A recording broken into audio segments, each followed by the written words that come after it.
It's Jade again, and this is actually one of my favorite paintings that I've came across, because when I say sis did her thing, she did her thing. Like, she did this, so all these other female painters could run with it, because when I say the texture and just the painting altogether is just amazing. So, boom.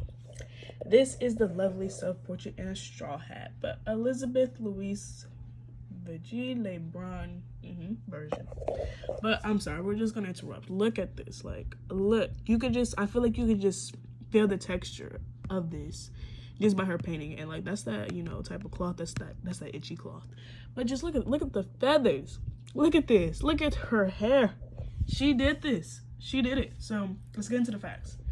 So sorry, I need to breathe.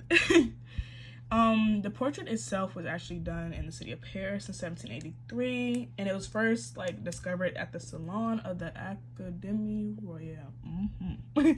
But the actual location is the National Gallery of the UK. The artist, of course, like I said, is Elizabeth Louise Vigée Lebrun.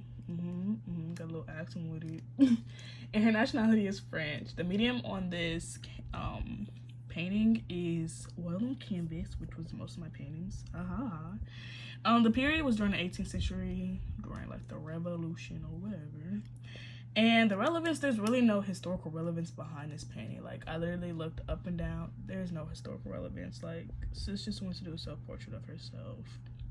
You know, bada boom, bada bang. The importance behind this really is like, I guess, the beauty that she like presents and like how detailed she presents. Like, this is, I mean, I'm not gonna say the first detailed painting I came across, but like a first detailed painting that I picked, because I feel like this is just a very detailed painting. Like, I feel like that is the importance behind it. How detailed she did this, that's the importance. So pretty much some characteristics that like I observed, they observed, me observed, is, you know, how wonderful she did this painting palette with the paints, and just how like she looks just so carefree, and like she's just doing this, like she does this for a living. And I really just like how good she depicts her beauty. Like, you can see the blush, you see the little lipstick on her lips. I just really like how she did this, all that. And that's what I observed pretty much. And actually, the background, I just not looking at this, but I like it or whatever. And I really like just like her coloring and just the texture. Like, you could just, I feel like you really just could feel how this feels, honestly, in this painting.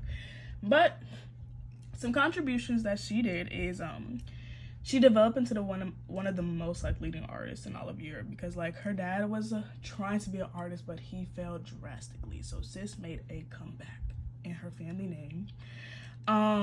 Her career was secured when she was summoned to paint her first portrait of the young Queen Marie Antoinette. So boom, sis had a job secured from the start. And when I looked up like 18th century like paintings and portraits, everybody named Mama was doing just self-portraits. So I'm just like, I guess that compares. Like, it was just the time to do selfies. That was their definition of a selfie. Boom. But a fun fact is during her whole career, sis painted about a good 900 images. So round of applause to this one. And I'm out last video, but the reason why I chose this is because like I just think this is a really beautiful self-portrait, and it's very detailed. So that is why me, Jade, chose it.